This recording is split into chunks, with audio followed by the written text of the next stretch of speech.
The following podcast contains spoilers and very rude words.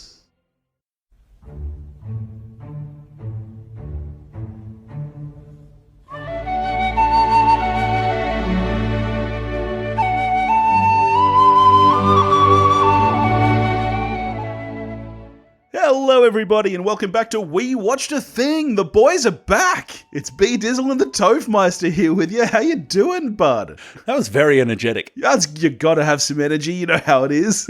No, I don't. Well, yeah, you don't, do you? I've kind of forgotten. It's been a while, hasn't it? When did you last join me? Oh, the drunken, I've got no doubt it was horrible Daredevil episode. That was literally the hardest edit I've ever had to do. I'm not surprised. We are going to do a Christmas special this year again, though, right? We have to. It's tradition. Well, I don't know. Are there any Christmas movies left? You know, we could do Violent Night. I'm so keen. Let's do it. I'm so keen for that movie. Let's I get need some it David Harbour into my our eyeballs. But we're not here to talk about Violent Harbour this week, are we? Violent Harbour. Violent Harbour. Oh my god, it started. He's already. had 2 sips, people. Well, this is, you know what? We're doing another marathon, and this is simultaneously our longest and shortest, because while it's only 3 films, it's what, like 14 hours long? It's several days. It's intense. So what are we talking about first, mate? We're going to go chronologically. Are we? Yeah. That's interesting. We'll shake it up a bit. We'll start our Lord of the Rings With the Hobbits. trio with the Fellowship of the Ring. Not the Hobbit. We're going to skip the Hobbits. No, we're not that desperate. We're not even going to watch your fan edit, which is easily the best way to watch The Hobbit. Thank you. You spent a while on that, didn't you? Well, I must have, because I must have sat through 3 Hobbit films. Which is something that nobody can say for the last 10 years. That's true. Well, let's get into Fellowship then. I'm really, really excited for this one. This is my favourite of them. Yours? I was going to touch on that at the end. Oh, okay. All right. Well, I'll cut that So, then. just to shut that down, sorry. All right.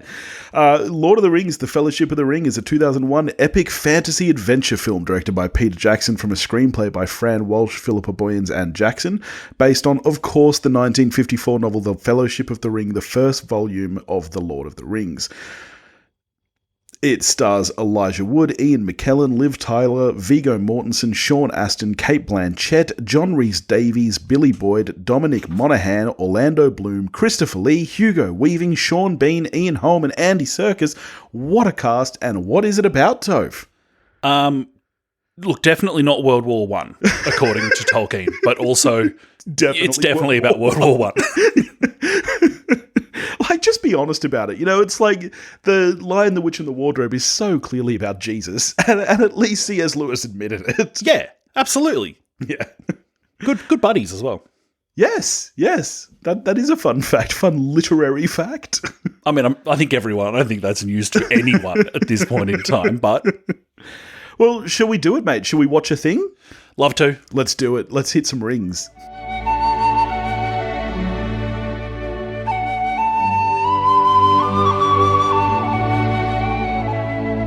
Good gravy, that movie holds up, doesn't it? I love that film. Yeah, me too. I love that film. Skipping to the end. Revealing my thoughts on a 20-year-old film. Really enjoyed that. Yeah. It's a lot of fun. And every time, like, I can't remember how long it's been since I've seen the theatrical cut. Oh, no, actually, I can tell you, it was only last year. Because when the 4K release came out, they played them all at the cinemas. And I was like, sick, they're going to play the 4K edition at the cinemas.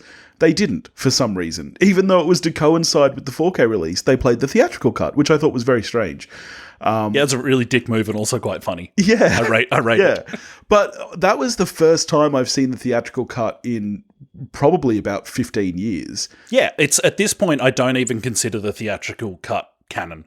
No, it's extended or bust. I always forget how much the extended cut adds, like, and especially the early part of the film where we're in Hobbiton, just how much extra world building you get in that sequence. Honestly, Bilbo's party is already cool. The extended cut makes it like the wedding in The Godfather. It's like the best bit of the film. That's a bold claim. But I do. I mean, fuck, I love everything about this movie.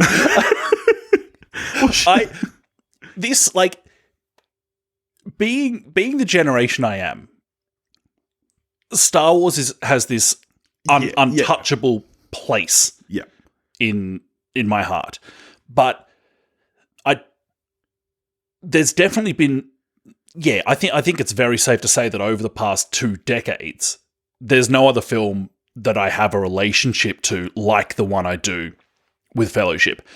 When this movie came out, I saw it it came out on Boxing Day here in Australia. Yeah, and they all came out on subsequent Boxing Days. That's right. If you don't know what Boxing Day is, it's the day after Christmas. Yes. Where you throw out your boxes.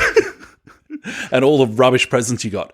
So Wait, is that an Australian only thing, the term Boxing Day? No, it's British. Right, okay. Wow, I just assumed it was worldwide.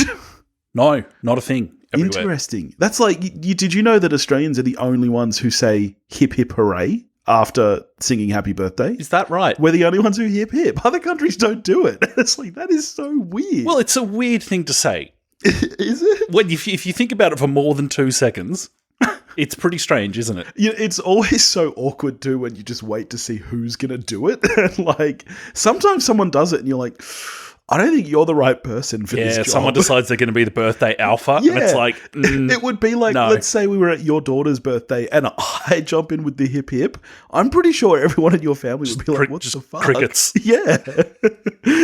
And then somebody else would alpha me on the second hip hip. Yeah, that would be gutting for you, wouldn't it? And everyone else would forget it in 30 seconds flat. You'd cling to it for like 6 months. Oh, yeah, because that's me. Yeah. Anyway, so yes, the films came out on Boxing Day. For many Australians, myself and this friend included, Boxing Day is kind of like more sacred than Christmas. Yeah. Because it's the first day of a test match in Melbourne. We gave up our morning of watching the Boxing Day test match to go and watch the first session. Oh, back in 2001. Of Fellowship of the Ring, because it meant enough to us. Now, to many people, Billy, you included, that doesn't sound like much. But for me and this friend, that's a really big deal. I totally get that. I get that. Yeah. And obviously, it's opening day, so you're sitting in a cinema with like-minded people. Yeah. And you could feel it in the cinema, this feeling of, oh my God, they did it. Yeah. It was palpable. Yeah, yeah. And it was joyous. I remember, because I of course worked at the cinema we saw it in. I worked there at the time. I was just going to ask if you were working there at the time. So I remember the day the trailer came out. This is before I'm old. This is before YouTube. Yeah. And I remember working that day, the projectionist comes downstairs. He's like, Chris, going to cinema too. Yeah. You're going to want to see this. And I stand there, and there isn't even a movie playing. He just plays me the trailer. Oh, so it's an empty, like there's no actual session. He's just he's upstairs in the projection booth. I'm in the cinema by myself, and he plays me the trailer. Yeah. And I yeah. I don't know if I've been more excited for anything in my life. Yeah. And the fact that it delivered was stunning. And then we just went on to have this ridiculous relationship with it. Like when it came out on DVD, the theatrical cut, not the extended cut. Yeah. The day it came out, it was like opening day again. We had like seven people pile into my house. Yeah. A friend of mine who bought it, he was I'm assuming you were in share house territory by this point. No, I was still living with my folks. Okay, yeah. So we had like 7 people, I kid you not, in my bedroom. Yeah. To watch the theatrical cut, which one of the guys had been like, I'll be the patsy who buys it. We all knew the extended cut was coming out. Yes. But he's like, well, one of us needs to just buy this one so we can watch it, fucking post haste. Yeah. So opening night all over again in my bedroom. It was amazing. It then became a thing that I'm thrilled to hear is a thing.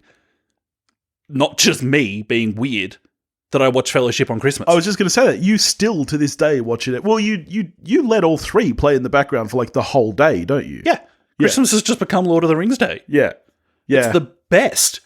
We used to put it on a part, like when we were, when we were like, 19, 20 years old or whatever, and it would get to 1 a.m. or something, a bunch of just drunk as shit guys, decent odds that someone was going to be like, should we put on Fellowship? To a resounding fuck, yes, we should. Yeah. It's so true. And I love that when you can associate a film with a time and place like that. I'm exactly the same. Boxing Day makes me think of Lord of the Rings because it's funny, even though it was only 3 years, it was so prominent that it has taken up my entire memory of that day. Like, Boxing Day is not an unusual release day here in Australia for big releases. Like, it's still pretty common that a big release gets dropped on that day. And quite prestige-y as well. Often. Yes. But there is something special about Lord of the Rings and Boxing Day for me that just... See, so this is interesting. We're coming at it from two different perspectives because I'm a little bit younger than you. Not a heap. You must have been around 18 or so when this came out. That'd be about right. Yeah. So I was 13 and because I know what a massive fan of the literature you are. I'm guessing that you were familiar with the books. Yeah. I'm not going to try and pass myself off here as a scholar. No, yeah. I'm not I don't have. But this is your genre, like I know that you're a massive reader of, like the Wheel of Time series as well. It's very much my wheelhouse. Yes, yeah, that's true. Yeah. Have I read Lord of the Rings more than once? Yes. Yeah. Do I have not all who wander are lost tattooed on me anywhere? No, I don't. See, so I was only 13 and this is going to sound strange because it's almost incomprehensible to think about at the moment. I was like completely unfamiliar. Well, I had virtually zero idea what Lord of the Rings was. Even though your beard was already like Gandalf. Well, yes, I did often get mistaken for a student teacher. But I'd never read the books. I hadn't even read The Hobbit yet. I remember reading The Hobbit after this. I stole The Hobbit from a friend of mine, and I still have that copy to this day with his name written on the front page. So, yeah, I went in completely blind, and it was a family friend who they were obsessed. They loved it. And they didn't have kids themselves. So they said to mum and dad, like, we'd really love to, share, like, can we take your kids to see this at the cinema? And there was something special. I remember, you're exactly right, like sitting there in the cinema and you can feel that you're watching something special unfold. And this is from someone who didn't even, I was like, oh, okay, I'm going to see a movie. I love movies, whatever. I don't know what this is. But my God, it was incredible. Starts off, of course, with a prologue. Yes. Bit of groundwork done by the writers. Just 7 minutes of straight up exposition. Yep. And people try to tell you that you can't use voiceover in film effectively. Get fucked. Because you can. Because there's rules. Yeah. I don't know why it works, because on paper it shouldn't. You're right. It's 7 minutes long. It's voiceover. It's nothing but exposition. There's like almost a minute of it starts just in black. Yes. And it's not even, like, it's funny. You wouldn't even really call it world building either, because it is just too much straight exposition. Like, you don't actually see the world unfold or anything. They're literally telling you what happened. It shouldn't work. And I don't know why it does. Do you have any idea why it works? Part of it is this is going to be a theme throughout probably all these episodes we do. One thing that they just lean into and they just commit to it so hard is we're going to do our best Tolkien. Yeah, we are. And hope and just trust you're right that you come with us. It is a high fantasy, and it was really like before high fantasy like this was a thing. Like I think back to films like Excalibur, for example, and back then to do a movie like this, it had to feel more modern, I guess. Like it had to be gritty and there had to be violence and often sex and stuff. Lord of the Rings. Or quite campy. Yes. And Lord of the Rings does away with both. Lord of the Rings is just like, this is taking itself very seriously, but it's just telling a story. You're absolutely right. It's literally like, it's like when you see a motion comic and it's like, okay, this is a comic put on the big screen. You're right. This feels more like literature than it does a movie for some reason. And it's like, obviously, Blanchett doing it as Galadriel just commits so hard to it as well. Like my favorite bit of it is that the little pause in, but the hearts of men are easily corrupted. And it's just like the opportunity that something like that has to not work. Yeah. If it was, for instance, done by me, as you just heard, is enormous. Yeah. And the only way, this happens time and again in the film, the only way it works is if you utterly commit to it. Yes. And hope to God that the audience comes with you. Yeah, yeah. I mean, while you're talking about Cate Blanchett, but before we kind of dig deeper into the progression of the film, can we just take a moment here to pause and talk about the cast and the casting of the film? Because, firstly, let me ask you a question, because you're probably more familiar with this than me. I don't even understand how this film got made. I know that the Tolkien estate is very kind of particular about who they will and won't let adapt stuff. And for a virtually unknown, internationally at least, Kiwi filmmaker who's mainly known for kind of comedy gore films to jump into this. And then I love the fact that casting-wise, there are some big-ish names in it. I mean, like, Cate Blanchett was a known person at the time, but she's not, like, a megastar or anything. By no means is there a giant star in this film. Like, even Elijah Wood, I knew him at the time because I was a kid and I had seen, North. I'd seen Flipper and North, but he wasn't like Leonardo DiCaprio at the time. Yeah. Like, it's pretty amazing. Sean Bean was Sean Bean, but he wasn't full, I can't wait to see this guy get killed, Sean Bean. Yeah, exactly, yeah. I mean, I couldn't even, probably Ian McKellen was the largest name in the film. There's an argument that it was Liv Tyler. Oh, you know what? We're coming off Armageddon. Yeah, it probably would have been. Yeah, she was definitely a thing around this time. Yes, yeah, true. McKellen is Magneto for most people. Most people, like, probably haven't seen Sir Ian on the stage. Yeah. But not megastars. And it's fun, like, going back and rereading the books post the films. Yeah. It's incredible how many of the actors chosen, when you read the book now, that's just who it is. Yeah, like, Gandalf just is McKellen. Yeah. Aragorn just is Viggo Mortensen. Yeah.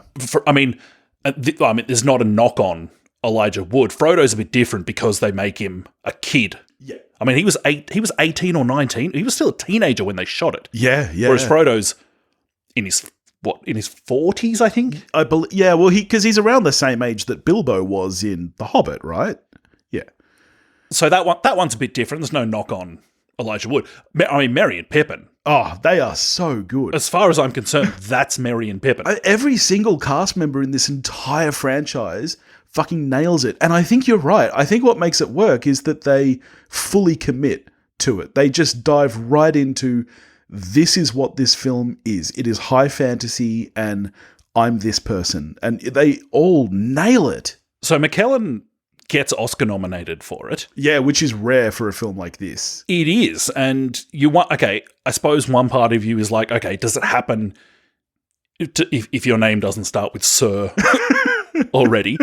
But watching it again, I was like, I wouldn't find it hard now to make an argument that he should have won. I honestly, like, rewatching it, I think this is one of my favorite acting performances of all time. Like, and it's funny because in a lot of ways, there's nothing actually really that flashy or showy about it. It's not like he has any majorly dramatic scenes. Like, he has a few, like, obviously the Balrog scene is amazing, but even early on in the film, when Frodo is showing him the ring and trying to give it to him, and Gandalf is like, "You cannot give me this ring." Like, there's something in his delivery that is so authentic. I noted that watching it just this last time. The delivery of that line, I'm so in love with because you can just read it as, "Don't tempt me, Frodo." Yes. There's a kind of, he inserts this panic Yeah, where yeah, he just yeah, needs to get out the word "don't." Yes. And then finishes the line. And it's it's not something that every actor's going to think to do because not everyone's Ian McKellen. No, and he plays it so well, like incredibly well. Like I don't think there's another actor who could pull that off because let's face it, like you brought it up before that most high fantasy to this point had been cheesy, kind of campy. And there is something inherently campy about that character on paper, and not the way that Tolkien wrote it, but if you just give somebody a description of Gandalf, it's kind of campy and corny. But he pulls it off in the same way that Tolkien did. It's incredible. Yeah, the fact that he can do that while setting off fireworks. Gleefully setting off fireworks. Oh, he is such it's a astonishing. stoner. So he gets nominated in supporting. Now, 40 minutes into the film, if you're like, who's the lead? It actually is Gandalf, the way the film's made. Obviously, spoilers. He doesn't make it through the entire film. Yeah. Yeah. It's fair enough that he winds up in supporting, and Jim Broadbent wins that year for Iris. I assume Broadbent was very good in Iris. I've not seen Iris. Jim Broadbent's very good. Okay, good luck to you, Jim Broadbent. Previously, I've probably always been a bit of a Ben Kingsley was robbed for Sexy Beast, which he is astonishing in. And if Ben Kingsley had won, I'd be happy with that. But gee, I really do think you can make a solid case that McKellen should win for this. Yeah. Now, remind me, because obviously Return of the King was the big Oscar film. And that makes sense. Everybody knew that was coming. That's the final of the trilogy. It kind of makes sense to leave all the nominations for that one. So I find it very surprising that Ian McKellen was nominated for this, because he is incredible. Was he the only nomination for this film? Yes, he was. Yeah. That doesn't surprise... Well, it surprises me that he got nominated, but that's incredible. That's how good his performance is. And he, of course, is... The film does so much legwork early on to emphasize the size of hobbits. Without... And it's a very kind of nifty tightrope it walks. It doesn't hit you over the head with it, and yet it's constantly reminding you... Gandalf is so much bigger than this guy. Yeah. And one of the great things about the way they shot it with the Force perspective is that, of course, even though it's 20 years old, it's not special effects, so it hasn't... That aspect of the film hasn't dated, because it's either just Force perspective or a double or someone, or just like as basic as someone on their knees. Exactly. And I like later on in the trilogy, which I'm sure we'll get to from memory, there are some green screeny type shots that don't work as well. But you're right, the Force perspective stuff, when he is in Frodo's hobbit hole, and because for that first 40 minutes of the scene, he is surrounded only by hobbits, it's almost easy to forget that it's not the other way around and that Gandalf isn't a giant, because there are some scenes where he looks so, and it's a great effect. Like when he's in Frodo's hobbit hole and he's having to duck and everything. And he hits his head, which was a mistake. Yeah. And they just kept it, and it's just the best. It just works so well. Force perspective, you're right. It holds up. It's like rewatching Eternal Sunshine and that scene where they're children under the table. Yeah. And you look at the behind the scenes of that and how that was shot, and it's fucking genius. Filmmakers these days just can't be stuffed, Billy. Nah, they can't. Except for Nolan. Daddy Nolan is the only one who does it right. Yeah. Where's he setting off the bomb for Oppenheimer? Are you keen for Oppenheimer? Yeah, I can't help myself. I'm keen.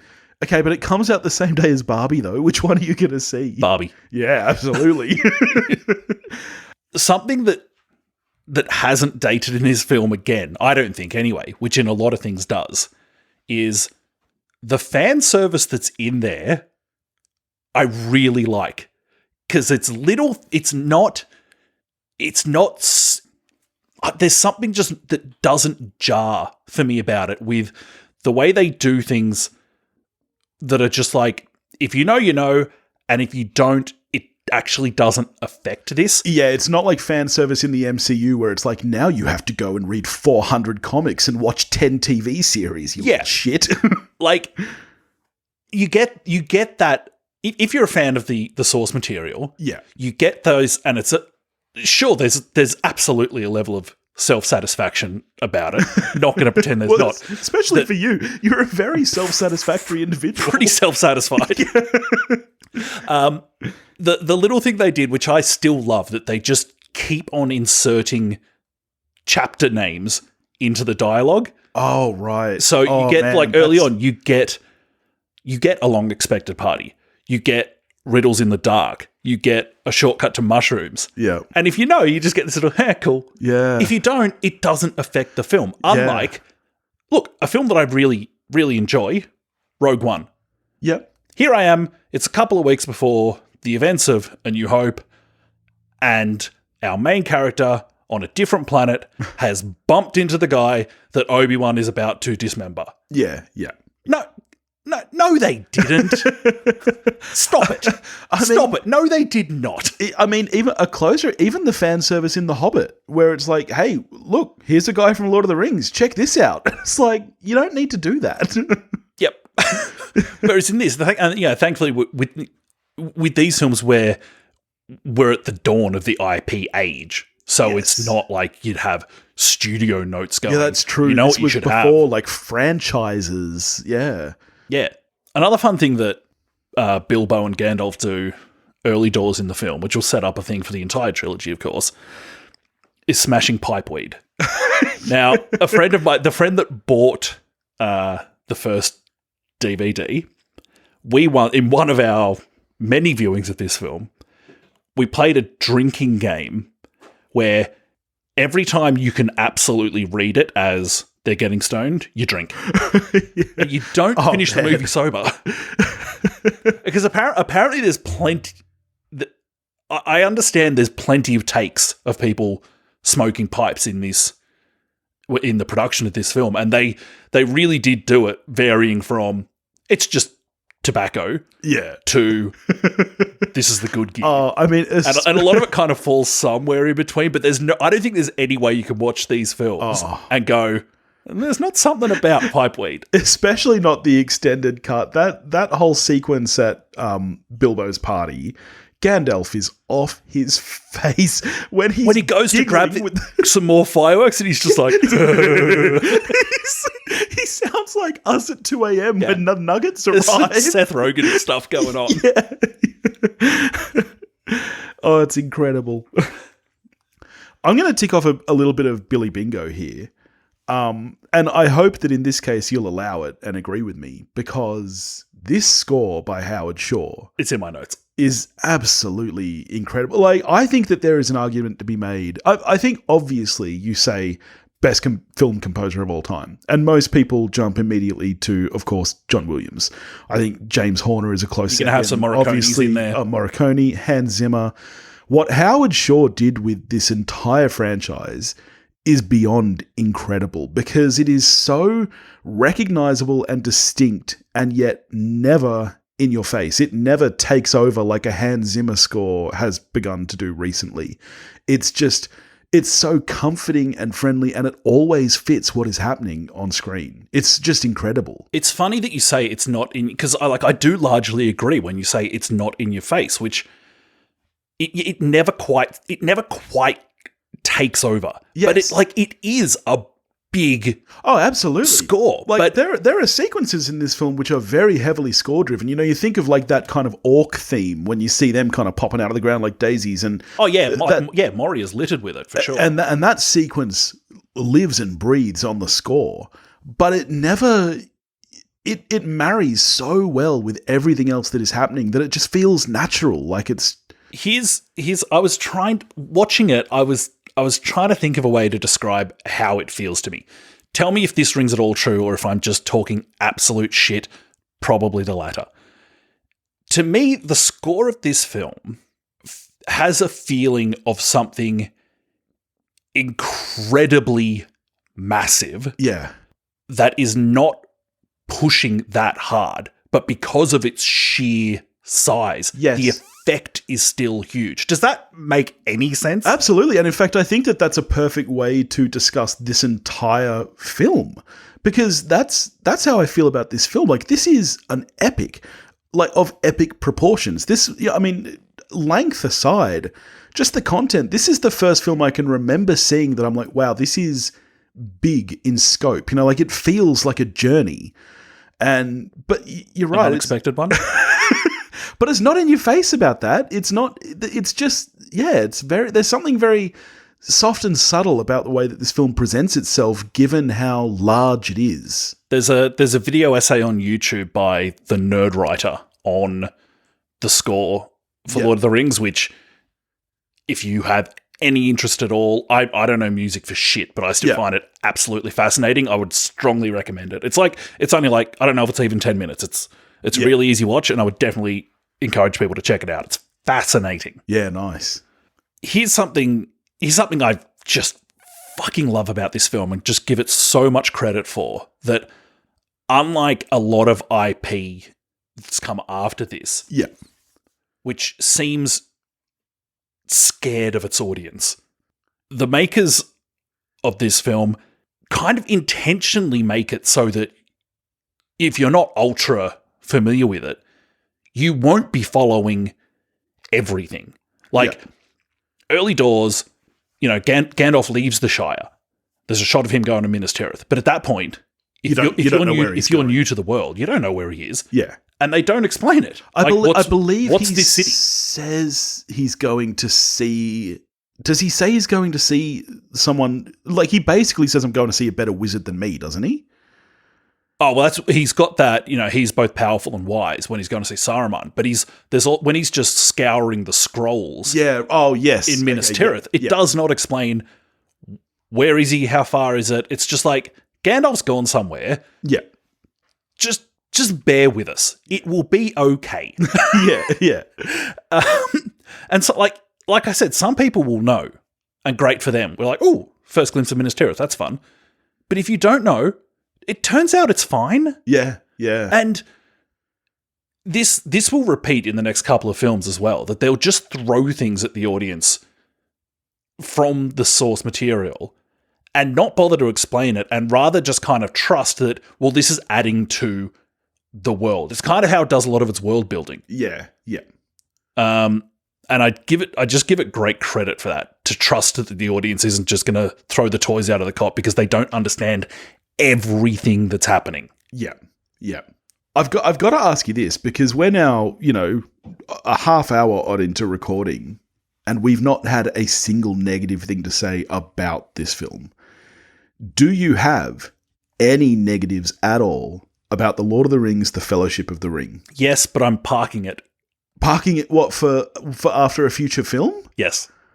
So okay. So I don't want to taint the Lord. I don't want to taint Fellowship with this take. So that means that this take is broader than just an issue with this film in particular. Yes. Interesting. Yes. Yeah.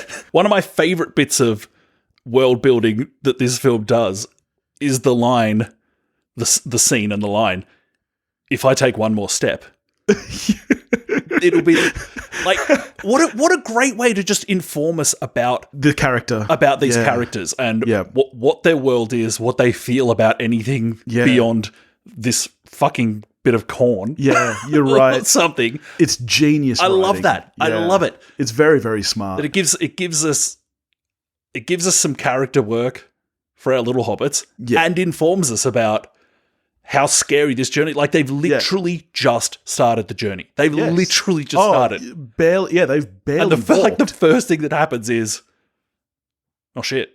Yeah. This is the farthest from home I've ever been. Yeah. Have you seen the fan edit on YouTube where it's the entire movie, but every time they walk, they cut back to that line? This is it. It goes for like over 10 hours because they keep cutting back and forth. Every time you see him step, it cuts back to him saying that line over and over and over again. It's genius. Mostly my friends and I, the once a year that a few of us kind of head away together and catch up for a couple of nights. Guaranteed at some point the Gandalf sax is coming on. Dun, dun, dun, dun, dun, dun. We make a game to play that in the office at work on all the computers and try sync them up, like pause play until they're all like perfectly synced. It might be the greatest achievement by a human. Oh, it's so good. It's so good. You touched on Saruman not long ago, who obviously we see more of Saruman than Sauron, because Sauron's more of an entity, whereas Saruman is He's not a man, but he looks like a man. Yes. So we get this physical The thing. incredibly handsome Christopher Lee. If that's your thing. Your namesake. I very nearly was. I'll tell you what, just last year on the show, actually, around this time, it was Halloween, we did Dracula on the show, which he played Dracula. Very sexy Dracula. He was a good-looking man back in the day. Big tall rooster, Christopher Lee. Yeah. Something I noticed on this most recent watch, which I'd never picked up on before, I was like, oh, that's cool, is that in that meeting in Saruman's kind of study between him and Gandalf, where before he hasn't turned yet, but you're already getting a sense that something's not right. Yeah. In the kind of reverse shot of that scene, they're both standing in front of windows. Yes. The light coming in behind, it's quite, they've clearly put some smoke in there, so it's a bit atmospheric and whatever. And the shafts of light coming in behind Gandalf are coming in at a kind of, 30, 45 degree angle or something, pretty standard. Yeah. There's the sun is outside somewhere and there's light coming in this window. Yeah. Behind Saruman, it's about 30 degrees but coming upwards. Yeah. And you could watch this. I don't know how many times I've watched this film. It's a shitload. Yeah. And it's the first time you're not meant to notice, but there's just something. You get this visual cue that, hang on. Yeah. Something about this guy's shot isn't quite right. Yeah. And some of it is that Christopher Lee is creepy as fuck. Yes. But there's this other little thing that Andrew Lesnie, the late great cinematographer, has done. Yeah. To just put something in the shot to throw you, even though you almost certainly won't notice. Couldn't go the whole thing without shouting out Andrew Lesnie, who fucking rules, and thank God he won an Oscar for one of these films. No, yeah, you're exactly right. And I think it's part of the magic of this film is the way that everything comes together, like the production design, the visual cues, like you said. I think just the character design is genius. The way that Saruman and Gandalf are so similar in so many ways. They're very tall men with long beards and long hair, and yet they could not look more different in appearance. And that in itself just gives you a cue. When you see Saruman and he's in like the very clean white robes and his beard and his hair is very straight and clean. And then there's Gandalf with his, bedraggled motherfucker, stoner hair all over the place. And it instantly gives you this visual cue that there is something different about these two men. Like, sure, they're both wizards. This is Middle-earth, but how does this guy have a hair straightener? Yes. What's going on? It's all the steam from the fires of Mordor. That's it. And even he gives Gandalf shit about how much of the gunja he's been hitting. Yeah. Like, it's just genius costume and character design to differentiate them so well like that, and yet they're so similar in so many ways. I love that when the hobbits make it to Bree and we meet Strider for the first time, I love, it just cracks me up that Frodo tries to do this real stealthy little look out of the corner of his eyes at this guy that Sam has just pointed at and been like, this motherfucker, what's his problem? Yeah. Like Frodo's like, I'll try and do it surreptitiously. The guy probably hasn't noticed that Sam was just literally pointing at him. Yeah. Yeah. Fucking, it's up. The game's up, Yeah. Frodo. Sam is such an idiot. Like, stupid fat hobbit. We just touched on it, but it is tough to have a main villain who you kind of don't really meet. Like, you see him in the prologue. Yeah, yeah. Sauron's just this kind of entity who is out there, and it forces them, for the most part, to make an object the main villain, which is really hard. Yeah. You've got to think.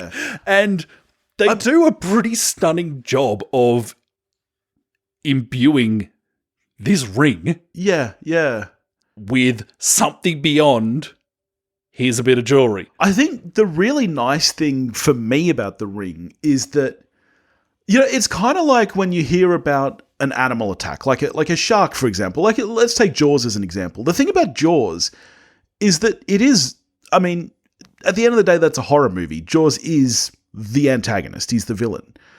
But Jaws as a creature is not really villainous. He's just an animal. He's just acting on his instincts. And I kind of feel the same way about the ring. The ring is kind of neither good nor bad. It just is. And that's one thing that makes it really interesting story-wise for me, is that it's more the power of what the ring is and how that affects the people who carry it and wear it.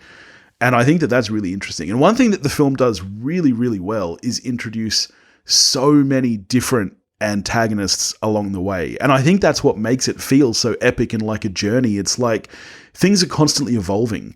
You know, like you look at Gollum's progression, which we'll get to later, I'm sure, once he's introduced. And it's just really, really nice character development throughout the entire film. Maybe my favorite representation of Sauron in the film is actually when we see the state that Saruman is in after having spoken to him. Yes. And he's like, he looks like he's got fucking COVID. Yeah. Like, just the act of conversing with this guy has taken a physical toll on him. Yeah. Because he's that fucking evil. Yeah. Probably didn't even have his hair straight anymore. Speaking of multiple baddies, though, Strider versus the Nazgul. Oh, it's just fucking cool. It's like, so it's cool. Just, sometimes you don't need to overthink it. It's just fucking cool. Yeah. Because that's something that Nazgul. You don't even want to overthink that much. Because if you do, you're like, hang on. These things like Gandalf can't go one-on-one with the Witch King. Yeah. But Strider just scared off like fucking 4 of these things. Anyway, who cares? It's fucking cool. Yeah. The Nazgul are so cool, though. That's great character design. Oh, man, I was freaked out. I was fucking freaked out. I remember being scared. So, like I said, I was 13, so I was a bit younger than you. And my younger sister was only 11. And she was terrified. I don't know if she ever actually ended up seeing the rest of these films, because I think that first one just scared her so much. But yeah, it was awesome. Cool little thing that our introduction to another baddie is, of course, the Chief Uruk-hai. Yeah. Cool thing that the first time this guy is like, you know, in inverted commas, born. Yeah. The first thing this guy does is to take a life. Yeah. Yeah. What a great little shortcut to be like, this guy's not to be fucked with. Like he kills someone on his own fucking team. Yeah. Yeah. Yeah. He's a bad dude. The bad dude. One of the things that in our advancing years that Billy and I talk about, maybe more than movies these days, is our gardens. Like Tolkien, we've developed a love of things that grow. Yeah. You came over about 2 weeks ago and we got far too drunk. And at one point, I think was it Superbad we threw on? I don't remember really watching it though, because we were just talking about, like, you were telling me about your ground cover that you finally managed to get. Do you know what my ground cover looks like? I don't. And a part of the reason I may have picked it, it fucking looks like Kingsfoil. Fucking can't wait for this shit to grow. Anything that ails you, just come around. Get some Kingsfoil into you, you'll be fine. How are your hops going, by the way? Mate, that thing has grown in the last... I'm not kidding you. We've had some good rain. It's springtime. Not to sound like I'm in my mid-30s, but man, this rain, the plants are loving it up. It has grown 0.5 meter this week. Wow. What variety is it again? Centennial. Ooh, nice. I love how, speaking of more awesome character introductions, the first time we meet Boromir at Rivendell, he picks up what's left of Narsil, like one of those guys, we all know him, that have a hard-on for any military kit. Oh my God. And Boromir's just like, fuck yeah. I once worked with a guy, I think he was gone by the time you started, and he was like that. We were once driving through Fishwick, and no shit, I can't remember what we were doing, where we were going. He drove across the wrong side of the road and up a curb because he saw a military store and he wanted to stop and go inside. And it's like, this is on work time. He literally just cut across traffic. And I remember the car like bouncing up this curb just because he saw a military shop. I bought a sick backpack there though. Now, before we move on, I feel like we need to have a brief discussion about something. And I feel like it's an important discussion to have. You might know where I'm going here, but we are now several hours into this film. We're finally at Rivendell, so things are about to change. But so far, we've met maybe 10 mainish characters. No speaking females to this point in the film. we have heard from Liv Tyler at this point. Yeah. Because she's picked Frodo up. Yeah. In the extended cut, Rosie has said something, but not in the theatrical cut. Yeah. We see Rosie the Hobbit, but we don't hear from her. Yeah. Tolkien, not the best at fleshing out female characters or like having them. Yeah, tough stuff. It is one of those things where like it makes it almost hard to appreciate this trilogy in hindsight because you're not supposed to. You know that it's a bad thing to do, to like a film with such little representation as this. But fuck me, it's just such a good movie that I have to ignore that, and I know I'm not supposed to ignore that, which is why I wanted to have the discussion. I know, and does it make us better people because we know... Because we know don't know if we should be looking past this and loving it. Yeah. Or even worse, because we're like, oh, this is tough and I still fucking love it. I know. Well, and here's the thing. I don't even think it's necessarily fair to use the, it was 20 years ago excuse. Like, yes, it was 20 years ago, and yes, the book was obviously even much older than that. But it just doesn't feel right. Even the fact that once... There's not a single scene in this entire trilogy where two women speak to each other. No. There's not. Yeah. There's literally not a single scene where two women converse. Jesus. Yeah, yeah. Like, not only does this fail the Bechdel test, it fails it fucking spectacularly. Yes. I mean, let's talk about Liv Tyler, though, while we are talking about women and we're up to that point in the film. Like you brought up, she kind of was the big name at the time, but not necessarily a respected actress, really. Like, she's mostly known for being Steve Tyler's daughter and for, I guess, Empire Records and Armageddon. Yeah, neither of which are kind of, like, I'm a massive Empire Records fan and everybody loves Armageddon. You gotta love those animal crackers on her belly button. But, like... Yuck. But where are you on Liv Tyler in the film and her performance? Are you a fan? Because I gotta say, every time I watch it, I'm surprised by how good she is, knowing that she's not really a kind of respected actress even today. Look, by no means does she take me out of the movie. I don't think she's batting at quite the level that McKellen and Mortensen are. Now, they're absolutely fucking killing it. Yeah. I don't think she's top tier of performances in the film, quite frankly, by any stretch. But it's not like I sit there cringing going, oh, God, this is no good. I'm kind of neutral on it, I suppose. Yeah, okay. But you're definitely pro. I'm pro Tyler. Yeah, I really enjoy her performance in this film. I think for my money, and I know that this won't shock you because it's me saying it, but it will shock you because you won't like me saying it. I think she's better than Blanchett in this film. Sake. Jesus. This was the film. This was the film for me. This was the film for me that turned me against Blanchett, where I'm like, I just don't love it. Like, I feel like I can see the acting cogs turning in her head while she's acting, and I don't love Blanchett. I've got nothing left to say. I didn't think you would, on this topic. You've embarrassed yourself again. Look, it's bound to happen. You talk to me, I'm going to embarrass myself at some point. Hey, speaking of great Australian actors, even Hugo Weaving cannot save having to say the title of a film. Yeah. You know it's one of my pet fucking hates. I do. I fucking hate it when they say the title. And Hugo Weaving, who I think is tremendous as Elrond, when he has to get up there and say, you shall be the Fellowship of the Ring, you could see it in his eye that he hates himself in that moment. In fairness, it's the subtitle that they say, not the... It's not like they say, and you shall be the Lord of the Rings. Like, that would be atrocious.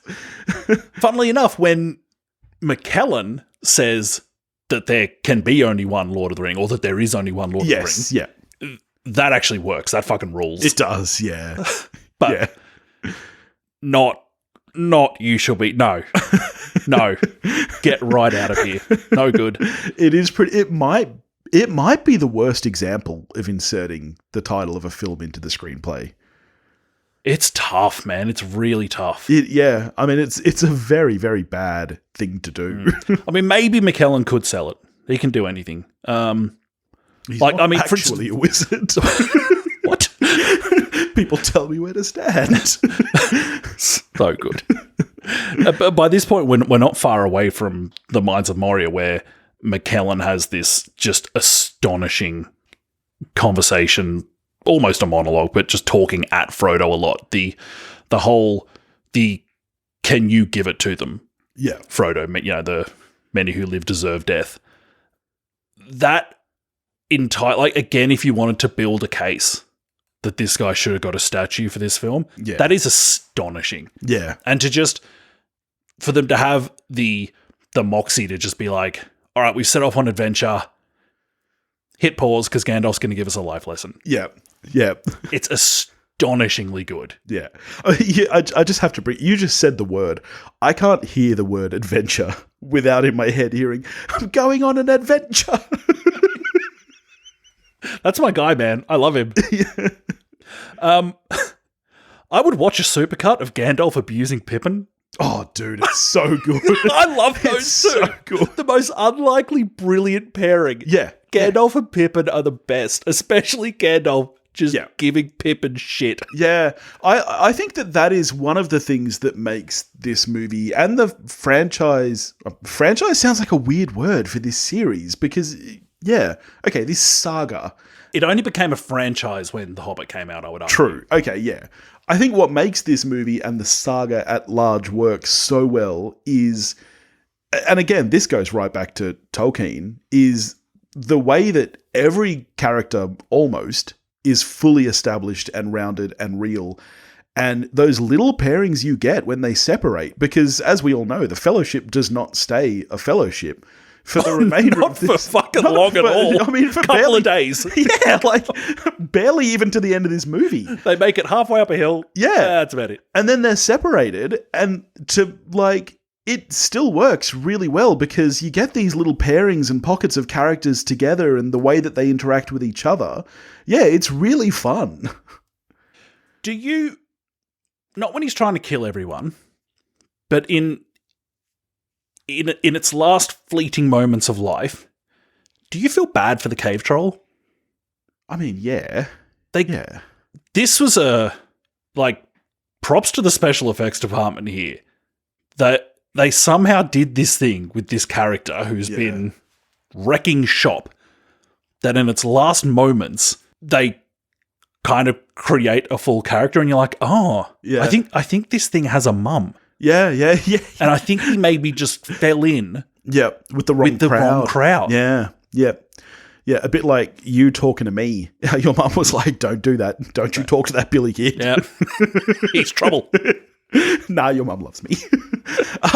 I feel like we spoke about this many, many, many moons ago when we did our marathon of the Harry Potter series. And because that first movie, which came out the same year, also, you may remember, has a troll in it. And this troll... Do I remember? This troll looks streets ahead of that troll. It's so bizarre to me that they came out the same year. Harry Potter must... I mean, obviously, this is a big deal, but like I said, it was... you're looking at someone who was effectively an indie film director prior to this, as opposed to Chris Columbus. And yet the troll in this looks... It holds up pretty well today. It's not the strongest of the visual effects. And, when we get to Gollum, every time I watch it, I'm shocked by how ungood Gollum looks compared to my memory of it. But this troll doesn't look bad. Yeah, I think a lot of it's got to be credit to the sheer amount of pre-production time they had for these movies. Yeah. They're like, look, if we're going to do this, we really need to do it right, or let's not bother. Yeah. Which then is in stark contrast to the Hobbit movies. Yes. And one of the issues there is that they just did not have the time that they had here. Yeah. With these films. Did they I mean, I'm still unclear on the story there, because I know that was not supposed to be a trilogy. Did they actually have a completed screenplay at all when they started? Or No, from what I've heard of interviews of people who were involved in the film, it was really laying the track in front of the train. Yeah, that's bad process. good job having Frodo thrice. He has 3 attempts. Thrice he tries to give up the ring in this film. Yeah. Which is good, because it tells us that Frodo is one of the ways it just tells us that this is the right person to have this thing. Yeah, because he doesn't want Because he doesn't fucking want it. Yeah. And I think it's a really interesting thing, because we know that the ring corrupts hobbits to an extent. We've seen it happen with Bilbo. We know that ultimately it won't be enough. The ring beats Frodo. Yes, yeah. Despite the fact that, as luck would have it, it's wound up with the right person. Yeah, and that's the thing, because I think you could watch this movie, and because it takes a very long time to corrupt Bilbo, realistically. It's his 111th birthday, and hobbits don't usually live that long, right? Like, he's special because he has the ring. So you could look at it and go, well, okay, maybe it affects hobbits slower than man, and that's why Gandalf has given Frodo this task.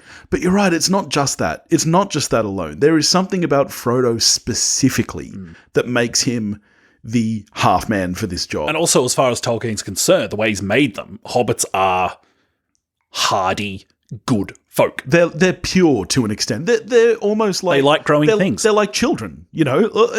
You brought it up just before with them leaving the Shire and that kind of childishness of I've never walked this far before. Like, it's just, there's something so innocent about a hobbit. But then whenever they need to rise to the occasion, as Gandalf remarks, they can still surprise you. Yeah. Yeah. It really is a beautiful story, I think, honestly. Like, I mean, and there's no surprise saying that. It's one of the best-selling, most renowned stories of all time. But from a storytelling and structure perspective, it is chef's kiss. Hey, speaking of beautiful things, Liv Tyler. One of my favourite shots in film history, I'm not kidding. Yeah, right. I'm not kidding, is when Aragorn turns to face the orc army after telling Frodo to run. Yeah, yeah. And Aragorn turns in fucking glorious slow motion. Yeah. It might be the greatest film moment in history. As Viggo Mortensen has this just fucking great mix on his face of, I'm in trouble here. Yeah. There's a lot of these guys. Yeah. But then there's a bit of, all right, you guys are fucked. Yeah. You know who the fuck I am? Yeah. This is going to end bad for you. And then he fucking wrecks shop on them, and it's fucking great. Yeah. I mean, this is now well and truly our longest episode ever. We're an hour in at this point. But I feel like we've barely even discussed Viggo Mortensen yet. And I think the only time we've ever discussed him on the show prior to this is Green Book. So let's give the man his due. My memory, at least, is that this was my introduction to Viggo. I'm sure that he must have done stuff prior, but to me, at least, he was an unknown. I had a strong pre-existing relationship with Viggo because I was so fucking obsessed with Crimson Tide. Yes, you have discussed Crimson Tide in the past. And of course, he plays Weps in Crimson Tide, and he's fucking great in that film. Yeah. So when Fellowship came out, I probably watched Crimson Tide 25 times. So Viggo was already kind of my guy. Yeah. But the luck they had here, he was, of course, like, pretty well known now that they had already cast Aragorn. Yeah. And decided they'd already started production and were like, we've got this wrong. Yeah. PJ calls up Viggo. He's like, hey, you interested? He's like, I don't know, how long have I got to decide? He's like, well, fucking today. Yeah. Viggo's son. Viggo isn't a Lord of the Rings fan, but his son is, and tells him to get on a fucking plane to New Zealand. Yeah. And we wind up with an astonishing rendering of this character. Absolutely. He is so thoroughly well-rounded. Handsome.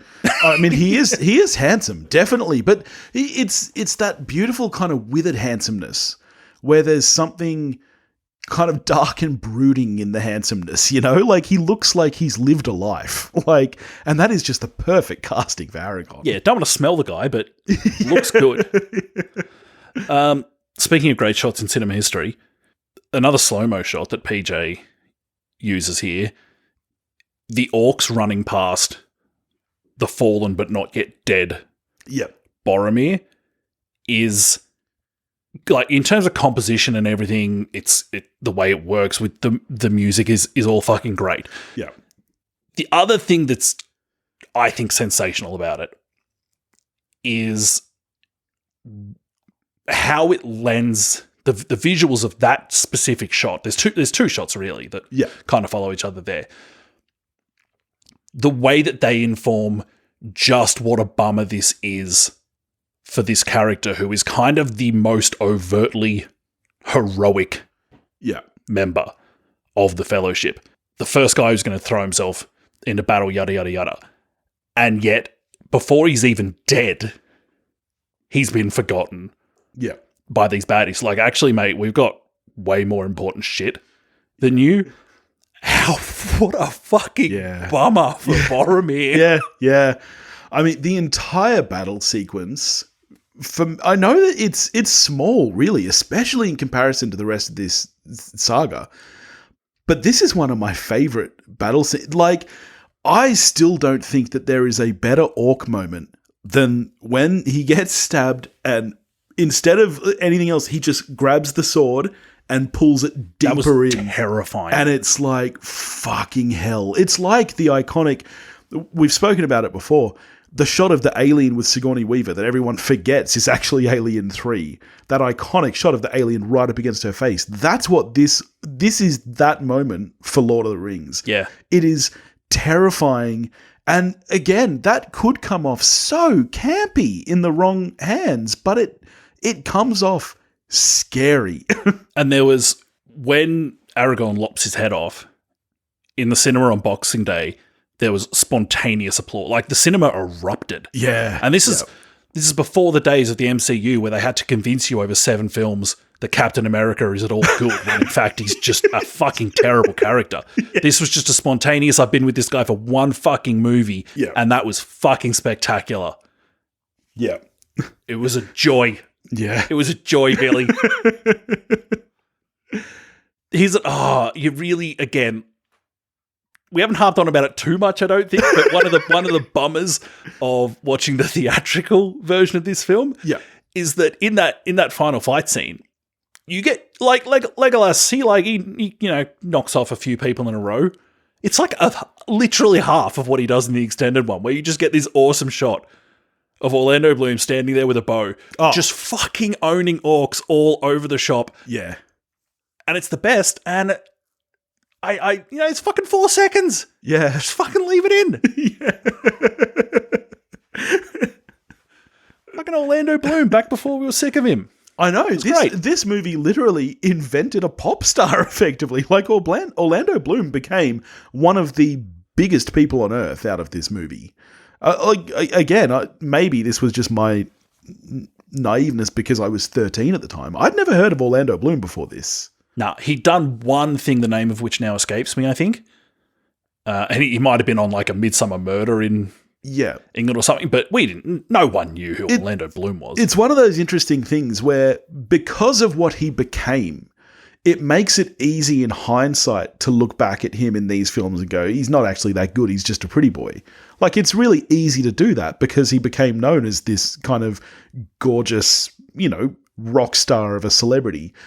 But I think he's actually really good in these films. I think that Legolas is fucking cool. Yeah, there's something that works with the character of Legolas that at this stage in his career, Orlando Bloom is proving himself. Yes, yeah. All right, where are you on the end of this film? Because everybody knew that this was the start of a trilogy. Not everyone. Really? I know people who at the end of the film were like, wait, what? I just sat through 3 hours and they're not even... Because even I, who wasn't familiar with the books, knew that this was like the first part. Where are you on, the chosen ending point and everything and knowing what's coming next? Because I personally, like I've said this on record, this is my favorite of this saga easily. I think this is the best film. I think it's probably the only one that works as a film on its own. I know people like you. I don't know anyone who didn't know it was like a continuation, But I knew people who complained about that ending and how shitty it was. But I actually think it stands alone pretty well as a structured story. I think it's spectacular, actually. Yeah. It does, like, it does have its own conclusion, and yet made you go, these 12 months is going to feel long. Yeah. I so badly want more of this. And they did it was like a TV season finale. Like, while working so well as its own story. Yeah. That's where for me it's, again, like you, I mean, furious agreement that Fellowship is the best of the trilogy, because it just has this inherent advantage that it works the best as its own story. Yeah. I wonder if we're going to be lockstep here then, because for me, this is a 10 out of 10, honestly. Are you the same? Are we looking at our highest ever We Watched a Thing combined score? We've never given it a 20. We've never given a 20. We've never given it a 20 because we had instances where, you gave The Godfather 9. Yep. Good film. Great film. Same score you gave Ready or Not. Excellent film. In hindsight, Ready or Not should have been a 10. And you gave Tommy Boy a 2. So, we've both... No, I didn't. No, I did not. Did you give it a 1? Fuck. See, so we've both had occasions where we've scored something lower than somebody would think you should. Fellowship's a 10. Yes, well, here we go. Our first ever 20. Wow, it took 5 years to get here, but here we are. This movie fucking rules. Yeah. Since it came out, no other movie has had a grip on me like this film has. Yeah. I loved it. It was so much fun watching it again. I mean, here we are. Probably, yes, definitely the longest film we've ever done on the show. This nudges Titanic. And longest episode we've ever recorded. Longer than the 16 minutes we gave Red Sparrow. Fuck, that was bad. Terrible episode. Don't bring it up, because I don't want people to go back and listen to the Red Sparrow episode. Oh, it was embarrassingly bad. Fucking delete that from the internet. We were like 20 episodes in, and I was like, do we just end the show here? But, I mean, I tell you it's like the Fellowship getting to Caradhras and going, nah. Mate, if we keep recording at this pace, we will not be done until 1 a.m. No, okay, let's watch Two Towers. Okay, let's get into it then. All right, well, next week we'll be getting to Two Towers. For you people in your ears, we're going to do that right now. So in the meantime, if you want to get in touch with me, you can do that at wewatchedathing.com or wewatchedathing@gmail.com. You can find us on Facebook, Instagram, and Twitter, all under the handle at wewatchedathing. If you want to help support the show, you can do that at patreon.com/wewatchedathing, and I'll catch you next week. Yeah.